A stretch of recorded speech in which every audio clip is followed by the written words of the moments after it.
तो ये तस्वीर हमने आपको दिल्ली की दिखाई, किस वजह से, देखिए बारिश की वजह से क्या हालात वहां पर बने हुए हैं। फिलहाल खबरों में आगे बढ़ते हैं। खबर अब हिमाचल की है। हिमाचल के कुल्लू में व्यास नदी में एक हादसा हुआ, यानी कि नदी में ट्रक गिरी और ट्रक गिरने की वजह से आपको बता दें कि वहां पर जो स्थिति बनी है तस्वीरों में आप देख सकते हैं। ये हादसा हुआ है कुल्लू में, व्यास नदी है जहां पर ट्रक नदी में जा गिरता है और इस वजह से आपको बता दें कि फिलहाल ड्राइवर का कोई पता नहीं चल पा रहा है। ड्राइवर की तलाश अभी भी जारी है और साथ ही साथ अभी ये जो हादसा हुआ है, हादसे की वजह क्या रही है, ये इसकी जानकारी अब तक सामने नहीं आई है। तो ये कुल्लू की तस्वीर है, हिमाचल की कुल्लू की तस्वीर आपको दिखा रहे हैं जहां ट्रक व्यास नदी में गिरने की वजह से ये हादसा, ड्राइवर का अब तक कोई पता नहीं चल पाया है। ड्राइवर की तलाश लगातार जारी है। कैसे हादसा हुआ, क्या इसके पीछे की वजह सामने आई है, फिलहाल इसकी जांच हो रही है। और आगे बढ़ते हैं। लोकसभा चुनावों के नतीजों को अभी 1 महीना भी पूरा नहीं हुआ है कि किस तरीके से बिहार विधानसभा चुनावों से पहले सियासी रार छिड़ गई है, क्योंकि बीजेपी नेता और बक्सर के पूर्व सांसद अश्विनी चौबे ने बीजेपी के नेतृत्व में एनडीए की सरकार बनी है इस बात को कहकर सियासी घमासान छेड़ दिया है और इसी को लेकर अब आरजेडी जेडीयू की चुटकी लेती हुई नजर आ रही है। एक रिपोर्ट इसी से जुड़ी आपको दिखाते हैं।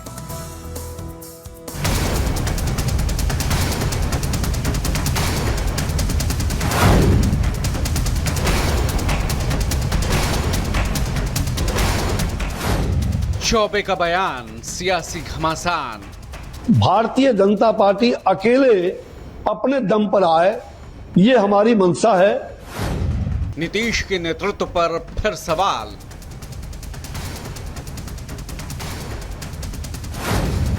बयानों के तीर, दिलचस्प तस्वीर। बिहार में क्या एनडीए के भीतर नीतीश के नेतृत्व को लेकर सवाल उठ रहे हैं? क्या बीजेपी बिहार विधानसभा चुनाव में अपनी अगुवाई में लड़ना चाहती है? सवाल इसलिए क्योंकि बीजेपी के पूर्व सांसद अश्विनी चौबे ने बीजेपी की अगुवाई में एनडीए के बिहार में चुनाव लड़ने की मंशा जताई है।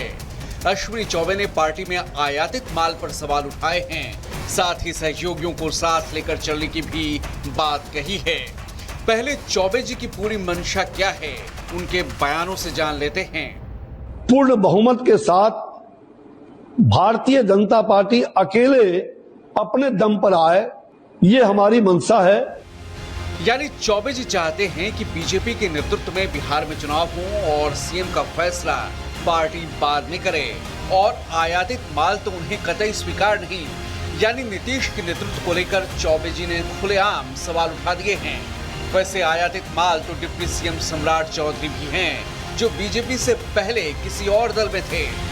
खैर, अश्विनी चौबे ने अपनी मंशा जताई तो खलबली मचने की थी और फिर शुरू हुआ सियासी बयानबाजियों का सिलसिला। किसी ने चौबे की राय को उनकी निजी राय बताया तो किसी ने राष्ट्रवाद की बात की। भारतीय जनता पार्टी हमेशा राष्ट्रवाद को लेकर के चलती है और राष्ट्रवाद के जो भी लोग समर्थक हैं, जो भी हमारे साथ चलने के लिए राष्ट्रवाद के ध्वज को लेके बढ़ने के लिए तैयार है, भाजपा उनका हमेशा स्वागत करती है। देखिए, चौबे जी बड़े नेता हैं, उनका सम्मान है, लेकिन ये अपना अपना राय हो सकता है, ये कोई पार्टी का राय नहीं है। जब प्रदेश अध्यक्ष जी कुछ बोले तब उनका राय माना जा सकता है। एनडीए अभी एक साथ है और एनडीए मिलकर लड़ेगी, ये बात तय है, बिल्कुल तय है। वहीं चौबे के नीतीश पर सियासी तीर के बाद आरजेडी भी कहां चुप रहने वाली थी, उसके प्रवक्ता भी मैदान में कूद पड़े। ये बीजेपी के कई नेताओं ने इसके पहले भी बयान दिया है कि 2025 के विधानसभा चुनाव में बीजेपी का चेहरा होगा मुख्यमंत्री के लिए।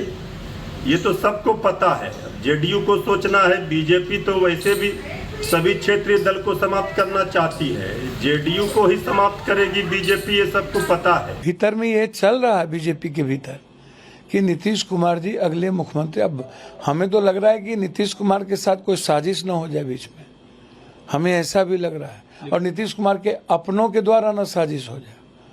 कुछ लोग ऐसे हैं नीतीश कुमार के जो बीजेपी के पार्ट में ज्यादा हैं, वो नीतीश कुमार जी के साथ धोखा न कर दे। वैसे एक तरफ चौबे बीजेपी के नेतृत्व में चुनाव लड़ने की बात कर रहे हैं, तो वही कुछ नेता ऐसे भी हैं जो नीतीश का खुलकर बखान कर रहे हैं। मुझे तो कहा कोई गुरेज नहीं कर, इस बार अगर हम लोग के साथ अगर नीतीश नहीं होते तो बीजेपी 0 पे आउट रहा है। बिहार में नीतीश कुमार पीएम मोदी की मौजूदगी में मंच से कई बार फिर इधर उधर ना जाने की बात कह चुके हैं। बड़ी खुशी की बात है, आप पहले आए थे, इधर हम गायब हो गए थे, अभी हम फिर आपके साथ हैं। हम आपको आश्वस्त करते हैं कि अब इधर उधर होने वाले नहीं हैं, हम रहेंगे आप ही के साथ। और बीजेपी ने भी नीतीश की अगुवाई में ही बिहार विधानसभा चुनाव लड़ने की बात कही थी, लेकिन कई मौकों पर बीजेपी के नेता बीजेपी के सीएम चेहरे की मांग कर चुके हैं। अब देखना होगा कि बिहार की सियासी लड़ाई का असर कहीं केंद्र में गठबंधन तक ना पहुंचे। Bureau report, Republic Bharat.